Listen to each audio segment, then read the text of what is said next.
2 Timóteo, capítulo 4, no versículo 7.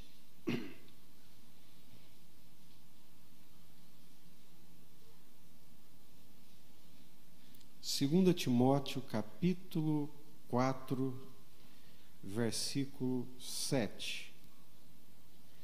É o primeiro texto que nós vamos ler. Eu gostaria muito que todos abrissem as suas Bíblias. Muito conhecido esse texto de todos nós. Encontraram?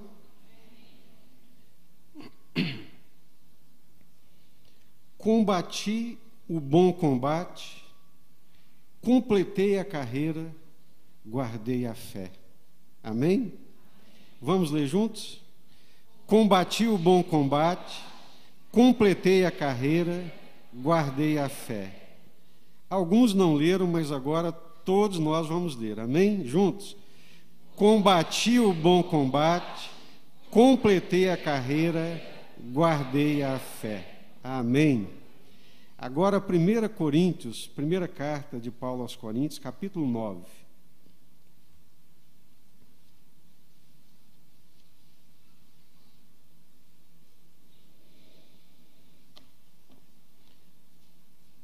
Primeira carta de Paulo aos Coríntios, capítulo 9, a partir do versículo 25. 1 Coríntios 9, a partir do verso 25. Encontraram? Amém? Todo atleta em tudo se domina, aqueles para alcançar uma coroa corruptível, nós, porém, a incorruptível. Assim corro também eu, não sem meta.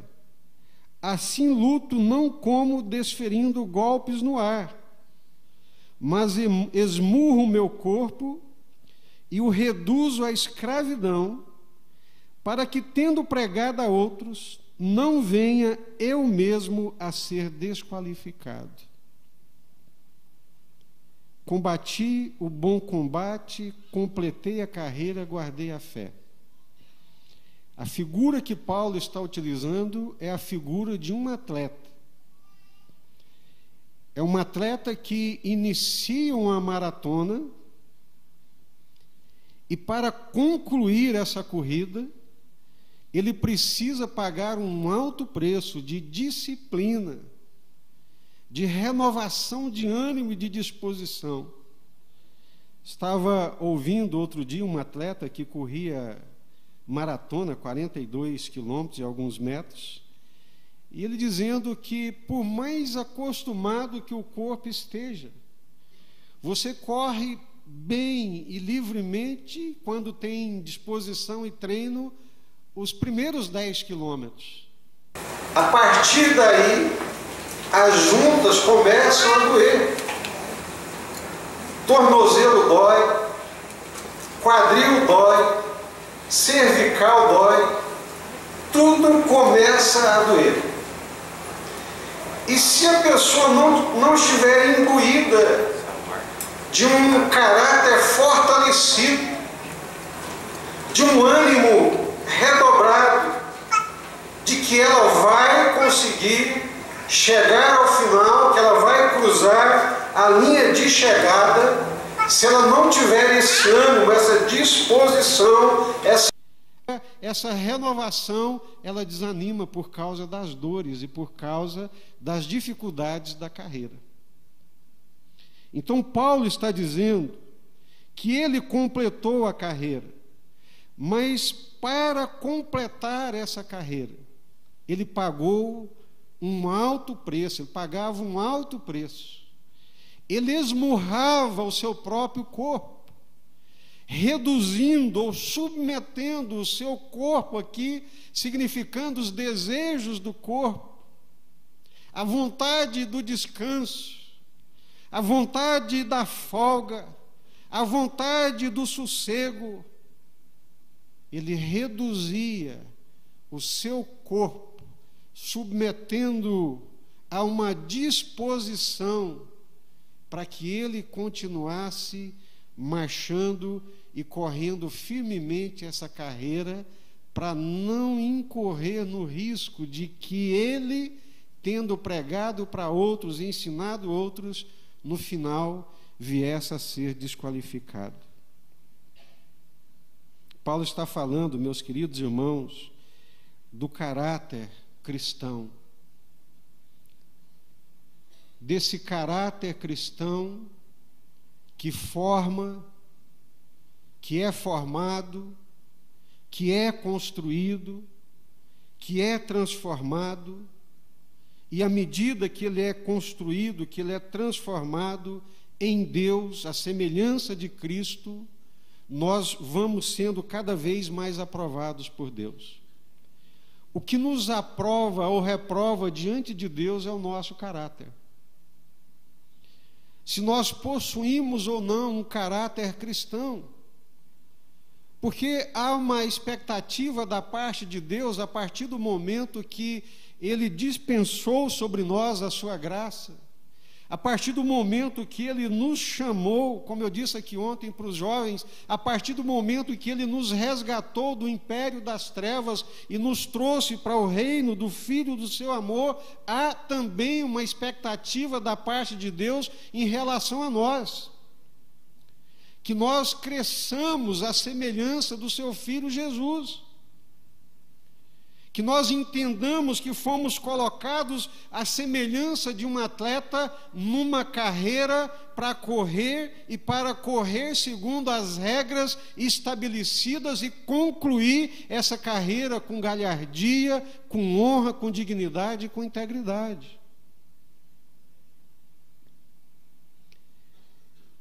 O ano passado estive num congresso da FIEL e lá esteve o pastor Miguel Nunes. E me encantou as pregações dele, tanto é que comprei um livro dele. Ele é pastor na República Dominicana, em Santo Domingo. É um médico formado nos Estados Unidos, trabalhou nos Estados Unidos, mas depois retornou para a sua terra natal e lá desenvolve um ministério extraordinário. E ele falando sobre essa questão do caráter, que é o caráter que nos aprova ou nos reprova diante de Deus. Mas o que é o caráter? Preste atenção no que ele diz. O caráter representa o que somos, nossa essência, aquilo que há no nosso interior e que muitas vezes é posto em evidência pela maneira que tomamos decisões. O que é o caráter? É a essência do nosso ser que se revela principalmente pelas decisões que nós tomamos.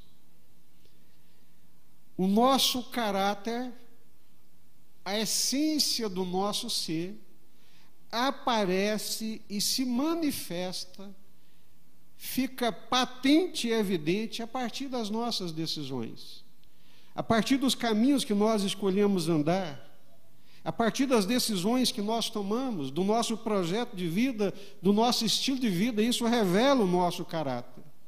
O que é o caráter? O caráter representa o que somos, nossa essência, aquilo que há no nosso interior e que muitas vezes é posto em evidência pela maneira que tomamos as nossas decisões. O caráter é o padrão de pensamento e atividade que corre ao longo de uma pessoa, de maneira que, onde quer que a corte, verá o mesmo padrão através dela. Quando Deus nos chamou em Cristo Jesus, há uma expectativa de que o nosso caráter, que a essência do nosso ser, seja moldado à semelhança do Senhor Jesus. Nós, como cristãos, precisamos exibir o caráter de Cristo. As pessoas, ao olharem para nós, precisam perceber em nós a semelhança de Jesus.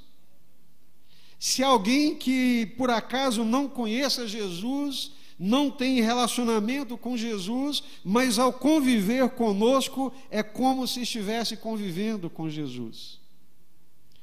Mas preste atenção, esse caráter cristão, ele é formado. O caráter cristão, a semelhança daquele barro disforme, cheio de raízes, de pedrinhas, ele precisa ser amassado, as raízes precisam ser retiradas, as pedras precisam ser retiradas, ele precisa passar pela roda, da roda de Deus, pelas mãos de Deus, ser moldado por Deus, ser transformado por Deus, para chegar ao ponto de ser um vaso honroso, um vaso de glória, que glorifique e que honre a Deus. Segundo os textos que nós lemos aqui de 2 Timóteo 4, 7, 1 Coríntios capítulo 9, Paulo está dizendo que ele se esforçava. Paulo está dizendo que ele pagava um alto preço de sujeição do próprio corpo, de sujeição das próprias vontades, dos próprios desejos, para que o seu caráter fosse moldado, para que ele corresse uma carreira de acordo com a vontade de Deus. Para isso, meus irmãos, precisa-se de disciplina. Não podemos correr uma carreira sem regras. Nós vivemos dias que os filósofos, os pensadores, os historiadores chamam de pós-modernidade. A grande marca desse tempo que nós vivemos é o relativismo, onde, infelizmente, as pessoas não vivem mais em função de certo e errado. Aquelas linhas demarcatórias do que era certo, do que era permitido, do que era errado, elas parecem que não existem mais. Aqueles grandes e visíveis marcos que delimitavam as veredas de Deus foram arrancados. As pessoas não têm mais consciência do que é certo, do que é errado.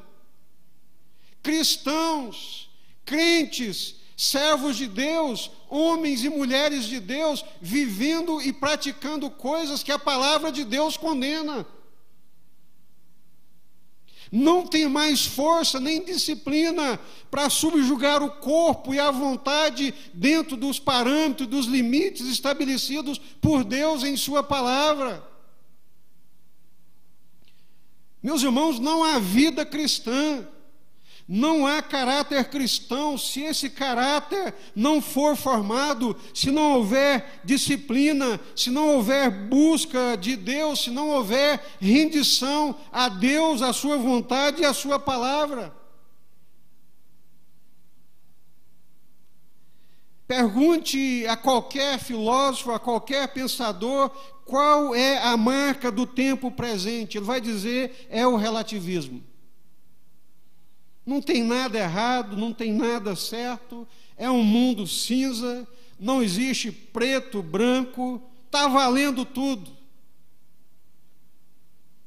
Mas esse não é o caráter cristão.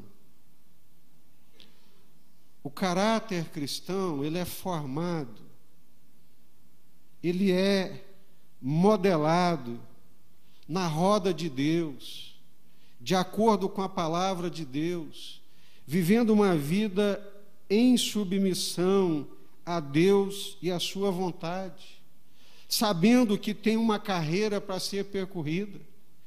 Outro dia eu fiquei surpreso, não é?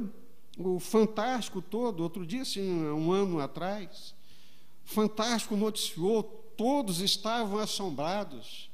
Como que era possível aquele sujeito lá do interior de Minas Gerais, gordinho, sem preparo físico, de repente estar cruzando a linha ali da maratona do dia 31, corrida de São Silvestre? Como era possível aquele senhor de meia idade, gordinho, sem preparo físico, estar cruzando a linha de chegada junto com os primeiros? E aquilo repercutiu na nação inteira. Todos ficaram admirados, como que foi possível, sem preparo, sem planejamento, sem condicionamento físico, sem sujeição do corpo, sem preparo para essa corrida, como que o senhor conseguiu chegar? Na outra semana descobriram o mistério. Ele fez uma corrida fraudulenta. Ele fraudou as regras da corrida. E foi um vexame. Quantos viram isso nos noticiários? Viram? A maioria viu, né? Ele começou a corrida antes dos outros. E mais da metade do caminho. Até eu. Gordinho, cabeça branca, chegaria também. Tem muita gente que está correndo a corrida de Deus assim, de qualquer forma, de qualquer maneira e de forma fraudulenta. Um caráter cristão reprovável, decisões reprováveis, vida indigna. Paulo está dizendo: eu combati o bom combate, eu completei a carreira, eu guardei a fé. Mas para completar a carreira como um atleta, eu disciplinei o meu corpo, eu disciplinei a minha vontade, eu submeti o meu corpo, reduzi-o à escravidão, para completar a carreira de modo aprovado, sem ser reprovado. O caráter cristão, segundo, com muita propriedade, com muita sabedoria, coloca o pastor Miguel Nunes, o caráter aprovado por Deus. O caráter aprovado por Deus. Ele tem duas coisas indispensáveis, que é integridade e sabedoria. Não tem caráter aprovado, não tem carreira completada com louvor e com honra, se essa carreira não for corrida segundo essas regras, integridade e sabedoria. Já de muito antes, desde os antigos, os profetas, já se falavam das virtudes que uma pessoa deveria cultivar, como prudência, justiça, firmeza e temperança. Nós vamos encontrar essas virtudes desde os filósofos da Grécia Antiga. E me impressionou ao ler um pouco da história de Ulisses, ali na Odisseia, e os irmãos devem conhecer. Diz que ele, naquela Odisseia, nas suas viagens, né, Ulisses, ele chega numa ilha, num naufrágio, em farrapos,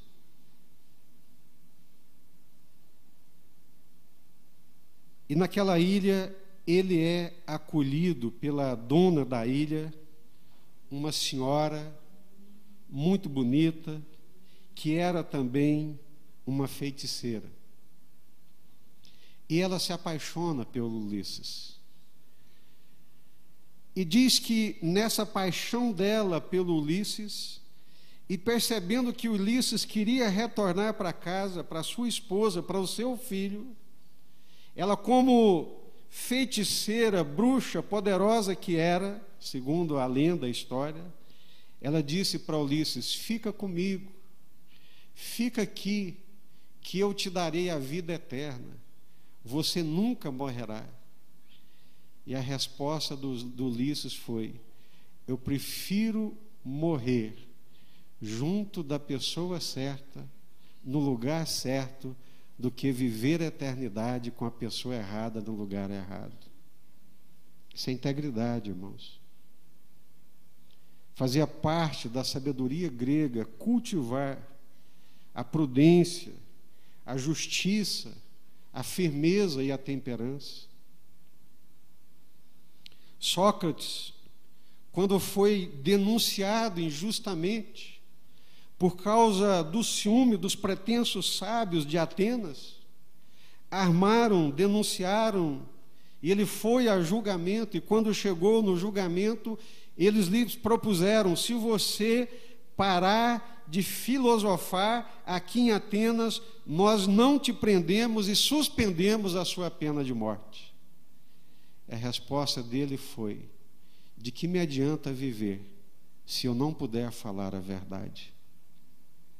A resposta de Ulisses para aquela feiticeira foi: de que me adianta viver a eternidade, mas viver com a pessoa errada?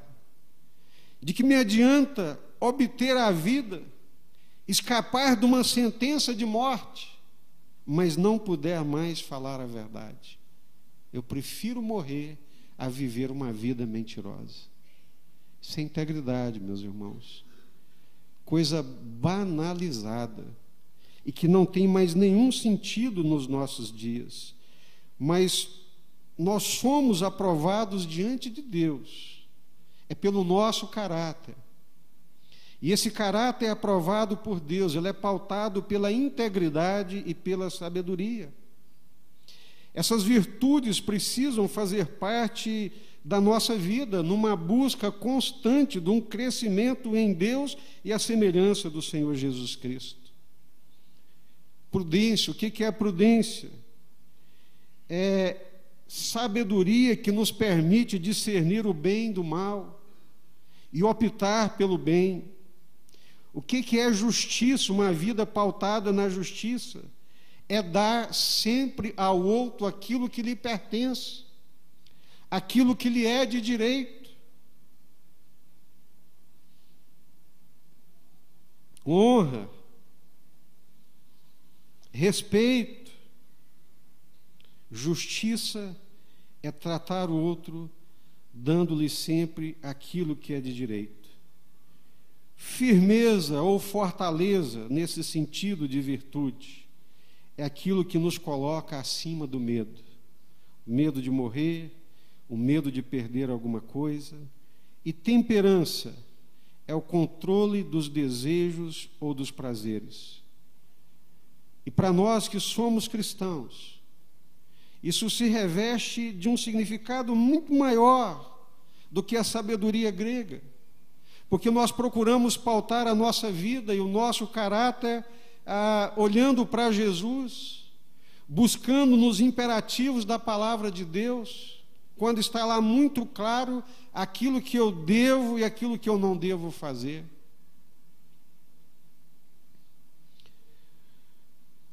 Um dos homens de Deus mais sábios do século passado, filósofo, pensador, comprometido com Deus, Francis Schaeffer, que marcou toda uma geração de crentes, de jovens, até hoje ainda marca pelos seus escritos, escreveu um livro chamado Verdadeira Espiritualidade. E ele começa dizendo que não existe espiritualidade cristã que não esteja submetida aos limites estabelecidos por Deus. Irmãos, abram a Bíblia, leiam a palavra de Deus, que nós vamos encontrar lá imperativos da palavra de Deus. Imperativos da palavra de Deus falando: não faça isto, não faça aquilo. Um discípulo de Jesus, um seguidor de Jesus, tem a sua vida pautada nesses imperativos e também nos indicativos da palavra de Deus, porque ao mesmo tempo que a palavra de Deus diz não faça isso, ela mostra aquilo que Deus já tem feito por nós. Mas não existe vida cristã desregrada, sem limites. Não existe vida cristã sem disciplina. Não existe vida cristã sem um caráter que se exponha ao Espírito Santo de Deus e à palavra de Deus para ser modelado. Há limites que um verdadeiro cristão jamais transporá. Há aspectos negativos na palavra de Deus. Não mate, não roube, não minta, não adultere, não prostitua.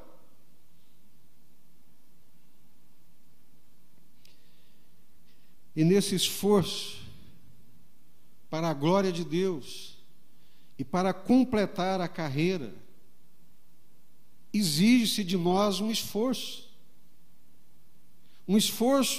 em obediência, um esforço em disciplina, um esforço em exercitar na justiça aquilo que nós aprendemos da palavra de Deus. Um dos maiores defensores da graça, porque hoje parece, os pensadores dizem que a igreja, nesse relativismo, ela criou a hipergraça. Não, Deus é bondoso, Deus é misericordioso, tudo depende da graça de Deus, e por aí vai. Isso é um engano, isso é uma mentira de mentes corruptas, conduzidas por uma mente mais corrupta ainda, que é a mente de Satanás. Porque na mente de Deus, da palavra de Deus, tem disciplina, tem exercício da justiça, tem prática da justiça. Um caráter cristão aprovado, que revela o que nós somos, tem que revelar o caráter de Jesus, a verdade de Jesus, a integridade de Jesus, a sabedoria de Jesus, e há algumas coisas que não são compatíveis com a vida cristã, meus irmãos. Há alguns comportamentos que não são comportamentos dignos de Deus e do seu reino. Há alguns estilos de vida que são incompatíveis. É uma carreira torta. É uma carreira de atalhos que não vai chegar a lugar nenhum, porque já tem a reprovação de Deus. Na Bíblia Sagrada, o caráter aprovado é uma combinação, então, de integridade e sabedoria. O que é integridade? A palavra hebraica para integridade, como nós encontramos no livro de Jó, é uma palavra tom, que quer dizer completo. No grego vem da palavra aletheia, que quer dizer verdadeiro. Um indivíduo que Deus vê como completo. A integridade, o caráter íntegro aprovado por Deus é quando Deus olha e percebe ali uma combinação de partes que leva a uma vida agradável a Deus. Sabedoria, o que é sabedoria? A habilidade para viver de maneira correta, viver de acordo com os preceitos de Deus, a habilidade de fazer o certo em situações difíceis. Irmãos, o nosso caráter é aprovado nos momentos difíceis. No momento de decisões que nós temos que tomar, e às vezes decisões que pesam contra nós, contra os nossos desejos, contra o nosso querer, são nesses momentos em que o nosso caráter é revelado. Se nós gostamos de atalhos, se nós somos espertalhões, se nós somos sagazes, ou se nós somos íntegros, irrepreensíveis e verdadeiros diante de Deus.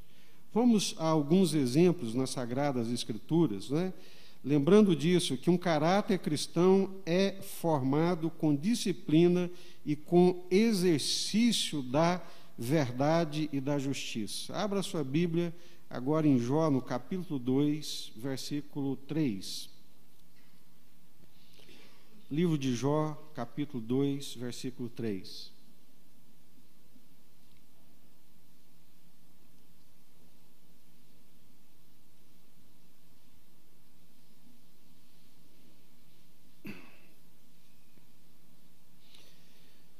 Jó, capítulo 2, versículo 3, falando sobre integridade. Perguntou o Senhor a Satanás: observaste o meu servo Jó? Porque ninguém há na terra semelhante a ele, homem íntegro e reto, temente a Deus e que se desvia do mal.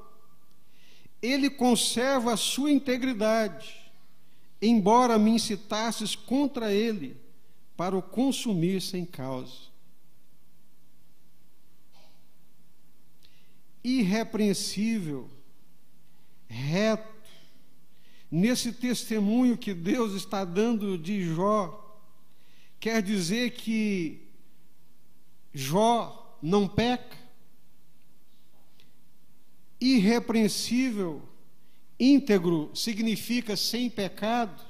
Não, meus irmãos. Não é essa a ideia da Bíblia, da palavra de Deus. Mas à luz da sabedoria de Deus, está dizendo que é uma pessoa com um bom testemunho. Ninguém melhor do que Deus para dizer quem nós somos. Mas quem convive conosco, nos observa, também pode dizer com clareza quem nós somos.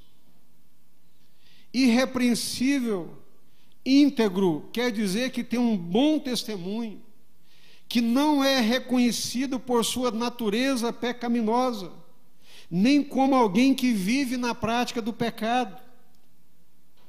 Infelizmente, nós ainda não fomos livres da presença do pecado. Fomos livres do domínio do pecado, mas não fomos livres da presença dele. Vivemos no mundo de pecados, convivemos com o pecado constantemente. Mas aqueles que em Deus, pela graça de Deus, pelo poder do Espírito Santo de Deus, andam com Deus, correm a carreira de Deus, buscam, lutam para desenvolver em Deus e pela graça de Deus um caráter irrepreensível, reto e íntegro diante de Deus. Que quer dizer, mesmo sendo pecador, não é reconhecido pela prática do pecado, mas é reconhecido por perseguir a santidade e a vontade de Deus e viver para a glória de Deus. Amém? Outro exemplo, Salmo 15. A sua Bíblia no Salmo 15, me parece que foi o Salmo que o Neto leu na abertura aqui hoje. Foi o 15 ou 24, Neto, que você leu? 24, né? Então vamos ler o 15.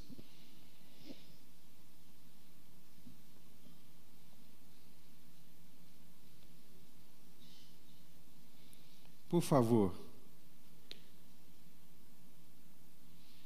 Integridade. Um caráter cristão aprovado é a combinação de integridade e de sabedoria. O que é integridade? Completo, reto, bom testemunho, irrepreensível, colocado na balança, pesa mais para a justiça, pesa mais para a paz, pesa mais para a glória de Deus, parece-se mais com Jesus. Salmo 15 é uma pergunta: quem, Senhor, habitará no teu tabernáculo? Quem há de morar no teu santo monte? A pergunta que o salmista está dizendo é: Senhor, quem é que pode andar junto com o Senhor? Quem é o homem no qual o Senhor se compraz? Quem é o homem no qual Deus se compraz? Quem é aquele no qual se compraz o coração de Deus? Quem é que pode habitar na tua presença, Senhor? Quem é que subirá ao teu tabernáculo? Quem subirá ao teu santo monte? Quem é que anda com o Senhor? Quem é aceitável diante da tua presença? Quem é aquele que o Senhor tem nele prazer? Que o seu coração se alegra? Sem maldade nenhuma, irmão, já que nós estamos falando disso, né, de integridade. Sem maldade nenhuma, tem algumas pessoas que a gente tem o maior prazer de estar perto delas, as horas voam. Você quer beber das palavras que saem da boca, você quer estar ali junto, porque é agradável, a conversa é agradável, o coração é limpo, a perspectiva é santa, o olhar é santo, as mãos são santas, é bom estar perto, mas tem uns que a gente quer fugir. Porque o palavreado é torto, a conversa é torta, as motivações são ruins, as intenções são péssimas. Maquinam mal o tempo inteiro. O que dirá então do Senhor? E a pergunta é: Senhor, quem é que pode habitar no teu tabernáculo? Quem é que pode andar com o Senhor? Quem é que pode subir e morar no teu santo monte? Quem é, Senhor, que o Senhor gosta de estar perto dele e que o Senhor gosta que ele esteja perto do Senhor? Aí o salmista responde. E o que ele responde? Versículo 2.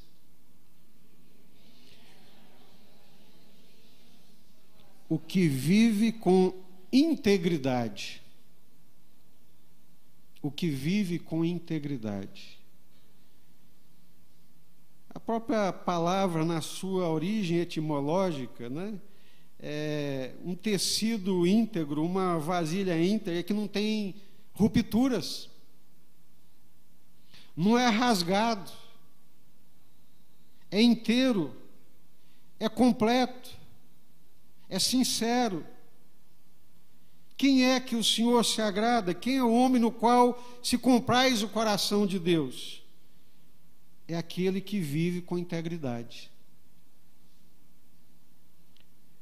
que pratica a justiça e de coração fala a verdade. O que é a justiça? O que é praticar a justiça? Nós falamos disso aqui agora mesmo. O que é praticar a justiça? Pode falar, o que é? Deixa eu ver se vocês estão ligados. O que é a justiça? É dar ao outro o que lhe é de direito. Então, aquele que sobe ao monte do Senhor, que é aceito no tabernáculo do Senhor, no qual o coração de Deus se compraz, é o que vive com integridade. Ele é completo, não tem rupturas, vive com integridade, pratica a justiça, respeita o outro, oferece e sempre dá ao outro o que é de direito. Ele não é injusto, ele não se compraz na injustiça, ele não passa a perna, ele não pratica a corrupção, ele não subtrai do outro, ele não abusa do outro fisicamente, emocionalmente, espiritualmente. Ele não usa o outro para o seu prazer, mas ele oferece, ele dá ao outro aquilo que lhe é devido. Isso é o que pratica a justiça. E de coração fala a verdade. E de coração fala a verdade. Ou seja, a verdade está no íntimo dele. A verdade não está aqui, ó. Mas o coração é verdadeiro. Quando Deus sonda o coração, Deus encontra completo. O que fala condiz com o que está dentro do coração. Não é falso. Porque o falso fala uma coisa e pensa outra. Ele está falando uma coisa, mas o coração dele não está acreditando naquilo. Então, quem é o homem no qual se compraz o coração de Deus? O que vive com integridade. O que é integridade? Ele é completo, não tem rupturas, não tem rasgos, não tem atalhos, não tem meias palavras. Não é uma vida dúbia. Irmãos, eu acho que não existe coisa mais triste para um ser humano do que viver uma vida dúbia. Ele é uma coisa no trabalho, ele é uma coisa dentro de casa e ele é outra na igreja. No trabalho ele é um Dom Juan, na igreja ele é um santo e em casa ele é um cavalo. Afinal de contas, que bicho é esse? Né? A integridade, então, ela nos ajunta, nos faz ser um só. Isso é integridade. Ele pratica a justiça no trabalho porque ele dá aos seus colegas de trabalho, ele em casa dá à esposa, aos filhos, aquilo que é de direito, que precisam, e assim age constantemente. Age com justiça, pratica a justiça, de coração fala a verdade, no seu íntimo está a verdade, as suas intenções são verdadeiras. Versículo 3, não difama com a sua língua.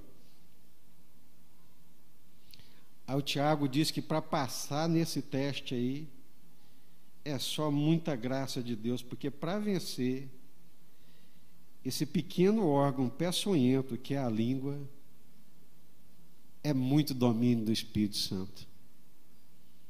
Porque ela coça, né?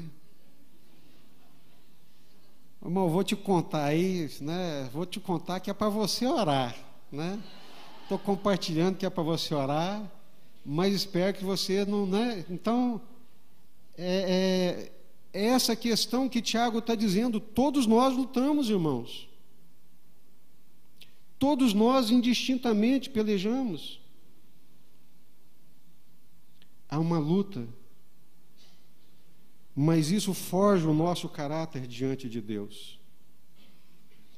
Não faz mal ao próximo, não lance injúria contra o seu vizinho,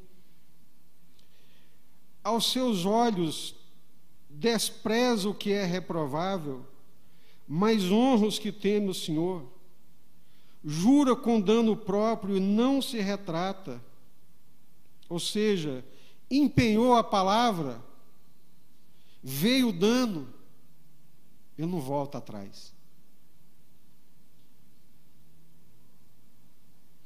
Empenhei a minha palavra. Eu falei que ia. Eu disse que ia. Agora eu tenho que ir. Eu prometi. Agora eu tenho que cumprir. Mas, gente, por que eu fui falar? Que boca grande, eu estou morto aqui, estou cansado, vou ligar, vou dar uma desculpa, aceitável. Mas isso não é caráter cristão, que se revela nas pequenas coisas.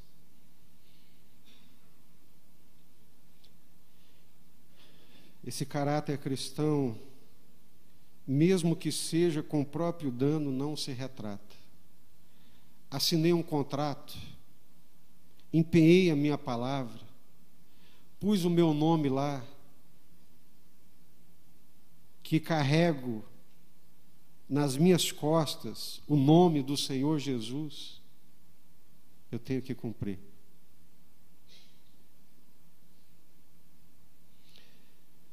Eu me lembro uma vez que o irmão me pediu para que eu fosse avalista de um aluguel dele. Eu falei, quanto que é o aluguel? Tanto. Tá bom, se você não der conta de pagar, esse aí eu dou conta. Mas pelo amor de Deus, o dia que você não der conta de pagar, me avise. Não deixe a cobrança chegar aqui na minha casa. Parece que eu estava profetizando.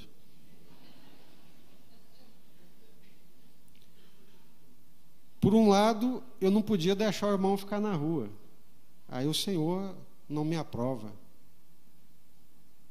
Como é que eu vou, tendo condições de pagar um aluguel, na impossibilidade dele pagar, como é que eu vou deixá-lo na rua? Não posso.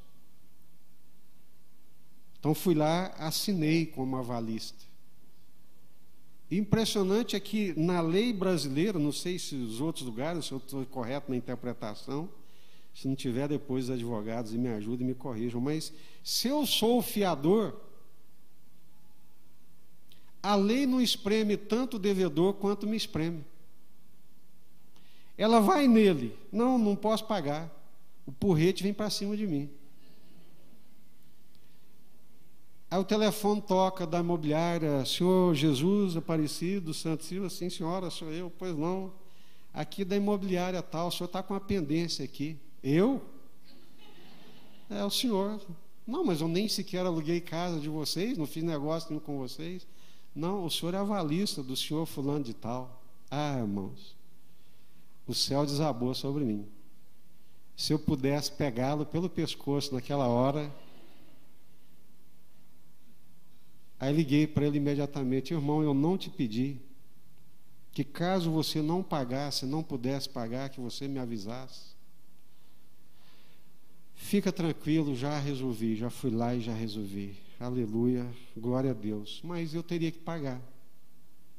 Eu dei o meu nome, eu disse que pagaria, eu avalizei. Ah, então não vou avalizar ninguém. Não vou ser fiador de ninguém. A Bíblia diz que você tem esse direito. E que é até o caminho mais sábio.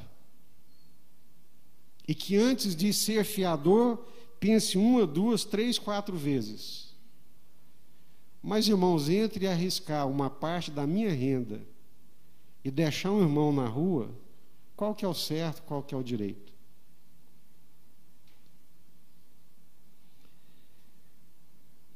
Jurou, prometeu, empenhou, cumpra, mesmo que seja com dano próprio. É reto, é direito, irmãos, é justo. Sofre o dano, mas não se retrata. Não empresta o seu dinheiro com usura, nem aceita suborno contra o inocente. Nós tínhamos que pregar isso em letras garrafais aí pelo Brasil inteiro, né? A quantidade de suborno, de corrupção, de usura oficializada. Cartão de crédito que chega a 500% ao ano. Meu Deus do céu. Isso é uma exploração demoníaca. Isso extrapola qualquer racionalidade. Isso é uma sangria. Isso é uma injustiça. Cheque especial de 300% ao ano.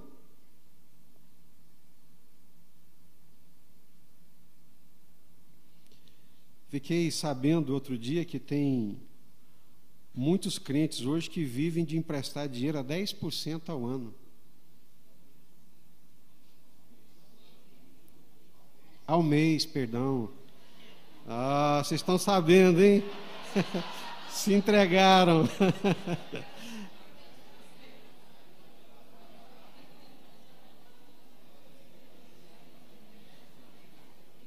Os juros, o crédito faz parte de uma economia capitalista. A grande sacada da economia capitalista é que o crédito ajuda a azeitar a máquina e fazer a máquina funcionar com mais rapidez. Então, numa sociedade capitalista, para investimentos, para o lucro, para ganhar dinheiro, tomar dinheiro emprestado com finalidade de lucro, de negócios, tem que pagar por isso. Quer ter um consumo antecipado de um bem, tem que pagar por isso. Se eu vou ajuntar o dinheiro para ter o carro daqui 5 anos, não quero esperar os 5 anos, quero trazer o consumo para cá, para hoje, não tendo dinheiro, eu vou pagar por isso. É a lógica, está dentro de uma lógica correta, abalizada pela justiça, mas é muito triste, irmãos, quando isso toma o caminho da injustiça.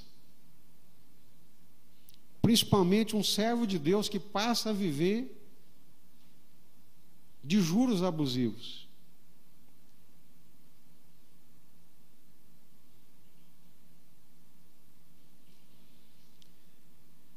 E o versículo conclui dizendo, no capítulo 15, quem deste modo procede, ou seja, quem é íntegro, justo, reto, jamais será abalado.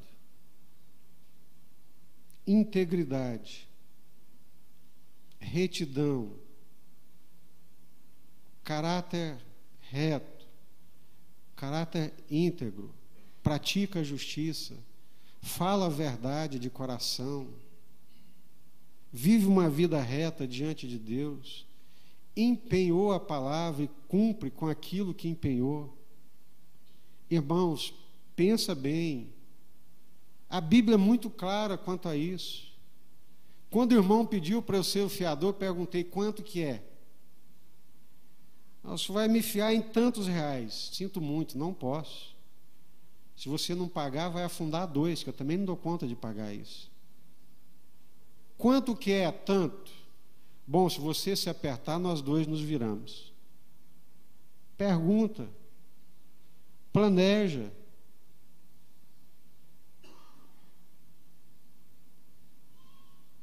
Mas empenhou a palavra. Palavra empenhada. O bom nome empenhado. É preciso, então, cumprir. É integridade. E a integridade, ela nos torna agradáveis diante de Deus. Mas você poderia perguntar, há algum homem, pastor, que consegue cumprir isso? Há alguém que consegue viver uma vida como essa, está prescrita aí na palavra de Deus? Pela nossa força nós não conseguimos, irmãos.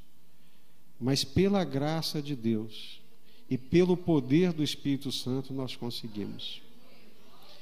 Pela graça de Deus, pelo poder do Espírito Santo, por uma vida disciplinada na presença de Deus, submissa à palavra de Deus, nós conseguimos.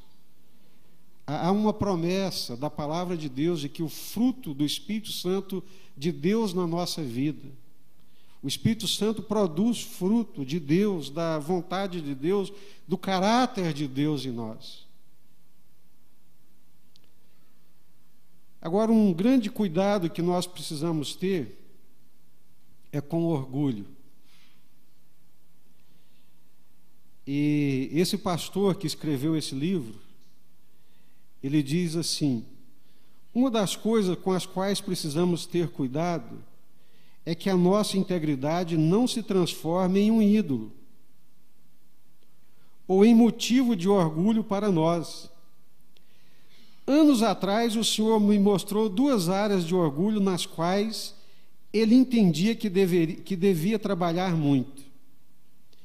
Uma delas tinha a ver com a excelência na prática da medicina e a outra com integridade pessoal.